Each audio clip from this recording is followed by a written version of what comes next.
The radio crackled. "Rescue us!" The desperate cry cut through static. Then died. The canyon was pitch black. Seals pressed their backs against cold stone. Wounded men screamed in their own blood. Mira, the small medic, knelt on hard ground. Her hands were soaked red. Enemy boots thundered on rocks above.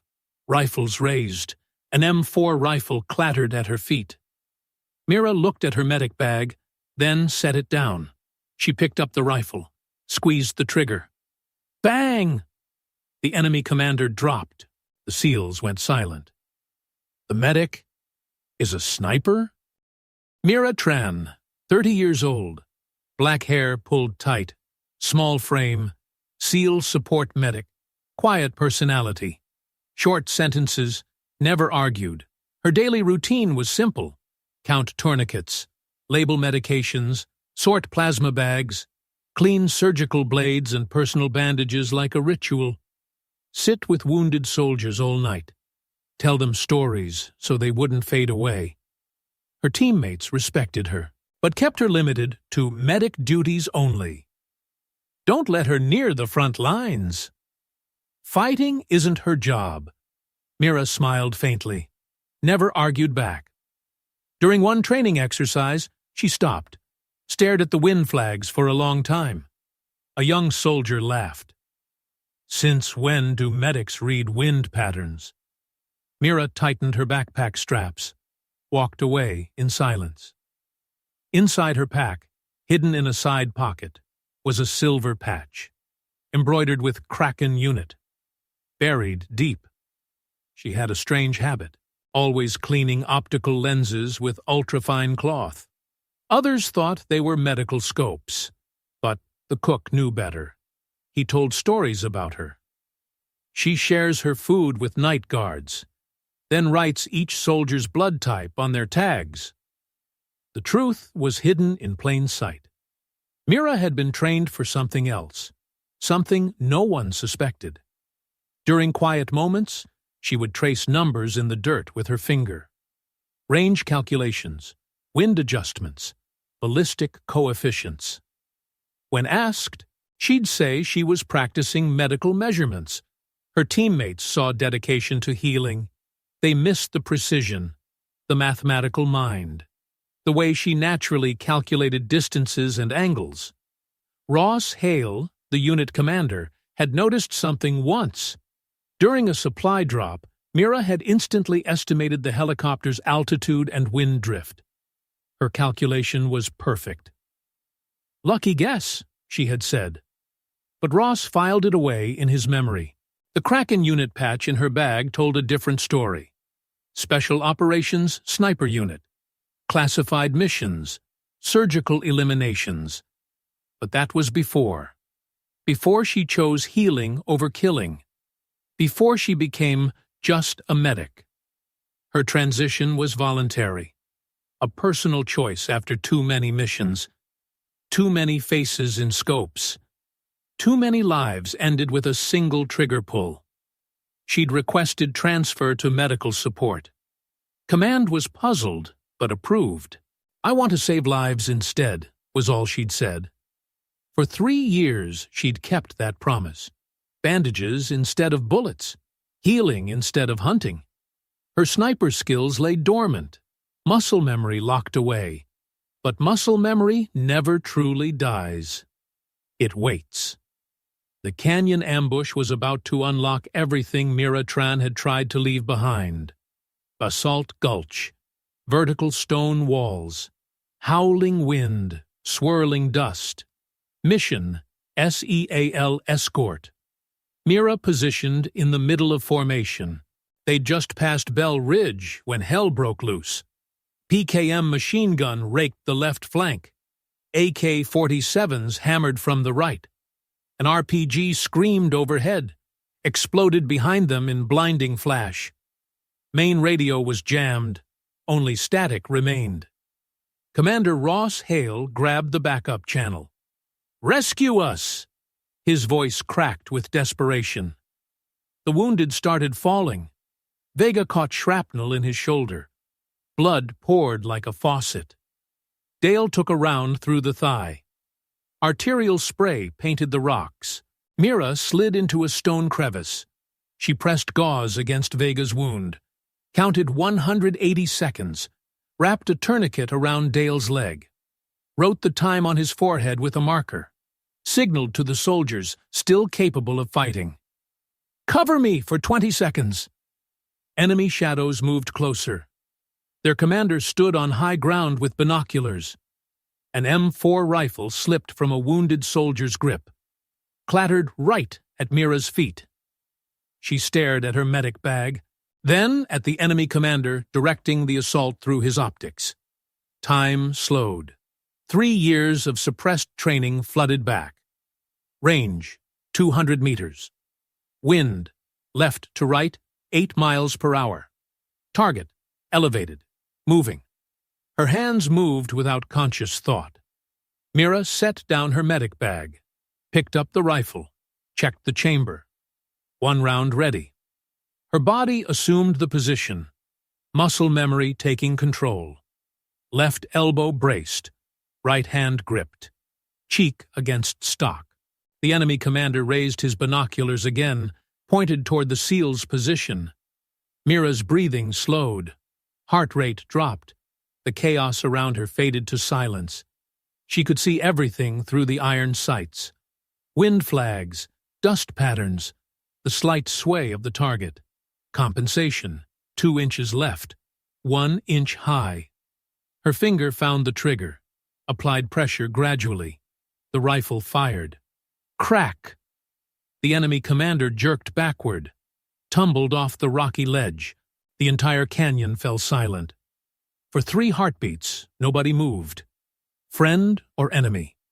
Then chaos erupted again, but different chaos, confused chaos. The enemy fighters looked around frantically. Who had taken their shot? Where was the sniper? They saw only a small medic kneeling beside wounded men. Impossible. Vega, bleeding and dazed, whispered through gritted teeth. "My blood is soaking your shirt, but your eyes, they went cold as ice when you pulled that trigger." Mira was already moving. She crawled left, braced the rifle against a rock. The PKM gunner swung his weapon, searching for threats. Mira fired again. The gunner dropped. She changed angles, found the enemy sniper through his own scope. 3rd shot. The hostile scope exploded in a shower of glass. Her 4th shot detonated an enemy backpack blocking their escape route. The path cleared. In 10 minutes, she dismantled their entire tactical advantage. The SEALs regrouped, pulled wounded men into cover. Ross stared at her in amazement. "You red wind like a trained marksman." Mira used the rifle sling as a makeshift medical stretcher strap. Professional movements. No wasted motion.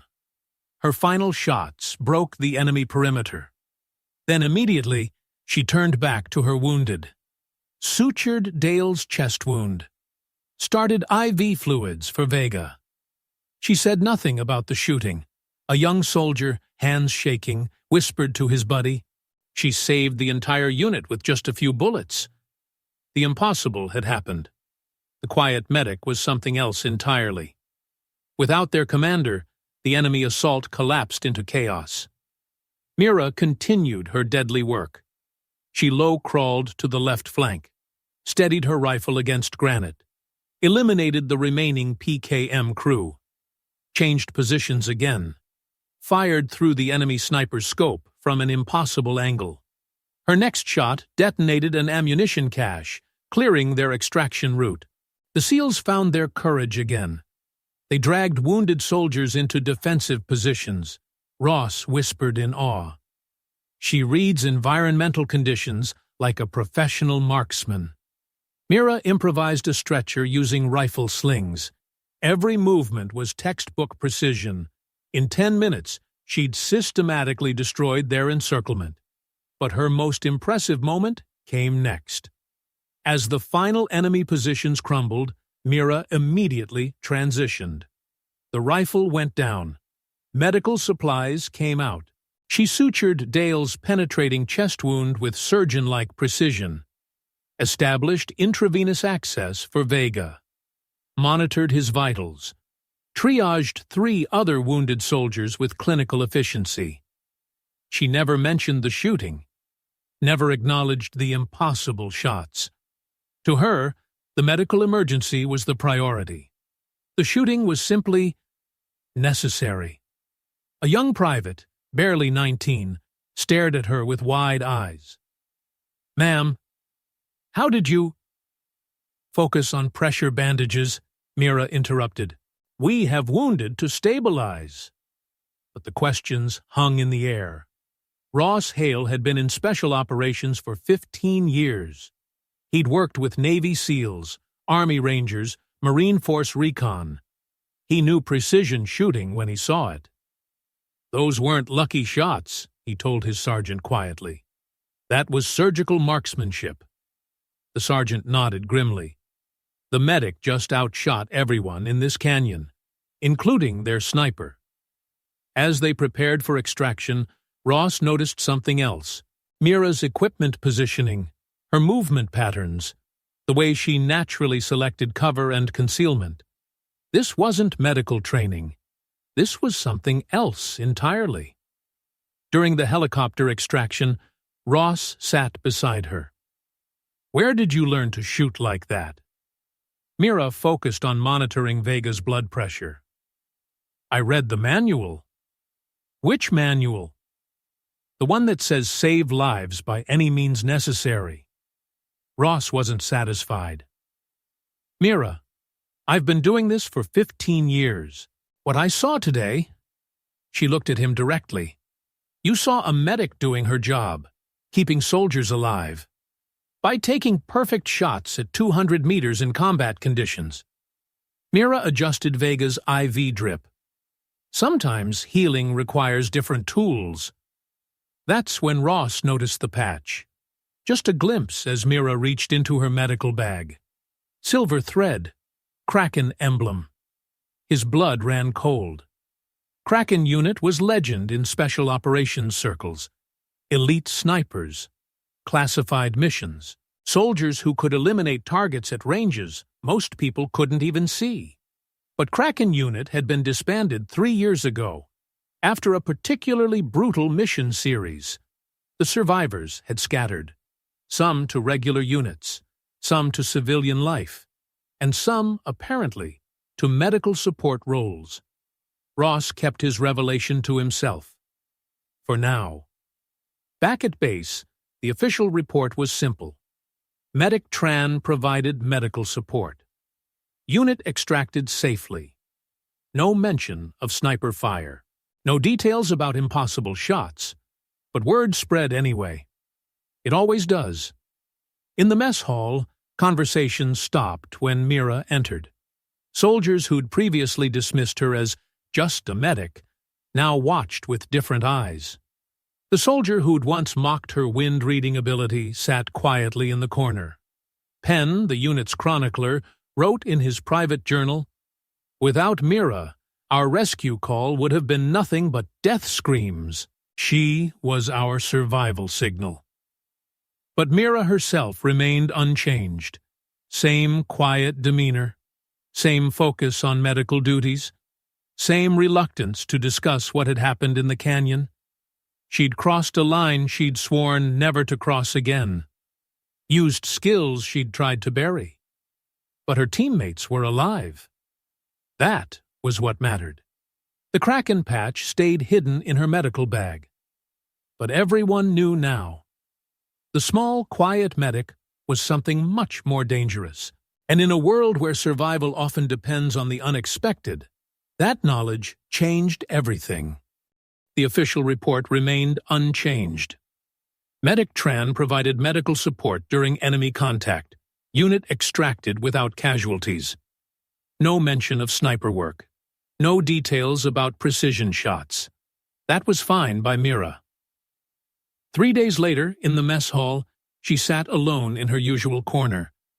The soldier who'd once questioned her abilities approached slowly, set down his coffee cup. I owe you my life. Mira looked up from her meal.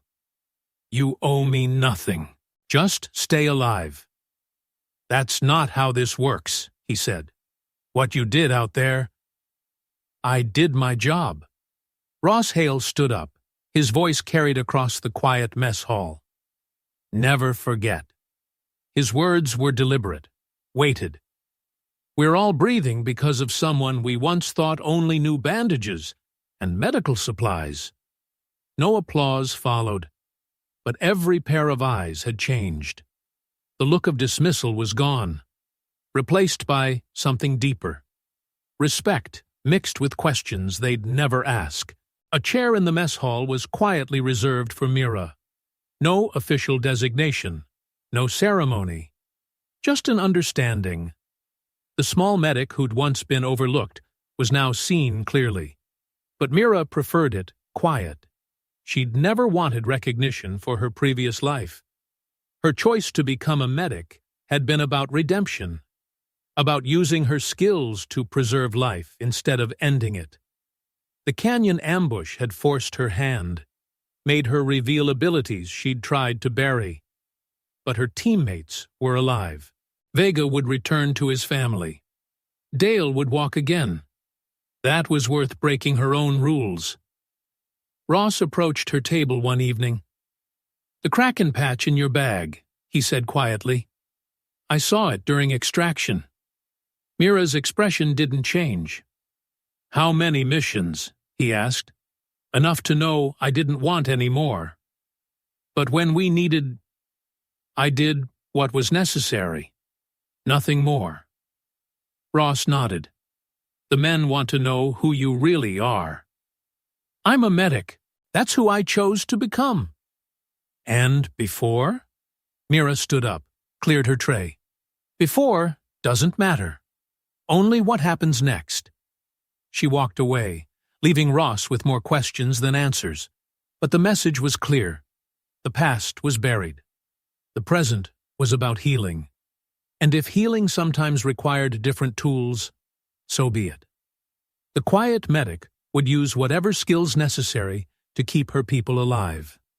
That was her promise, her burden, her choice. Some people spend their entire lives labeled as supporting characters. But when life or death moments arrive, they become the foundation everyone else stands on. Mira Tran, the small medic, put down her medical bag and fired like a sniper, kept an entire unit alive. Ross said it best. Never forget. If you've ever witnessed someone quiet do something extraordinary, leave a period in the comments. And if you believe in stories that touch the heart, subscribe to SN Quiet Stories. We tell the untold stories. So the quiet heroes are never forgotten. Because sometimes the person saving everyone is the one nobody expected. Sometimes the medic knows more than medicine. Sometimes the overlooked become the unforgettable. Mira Tran proved that who you were doesn't limit who you can become. And when survival is on the line, skills have no expiration date. The quiet ones are often the most dangerous. Never forget.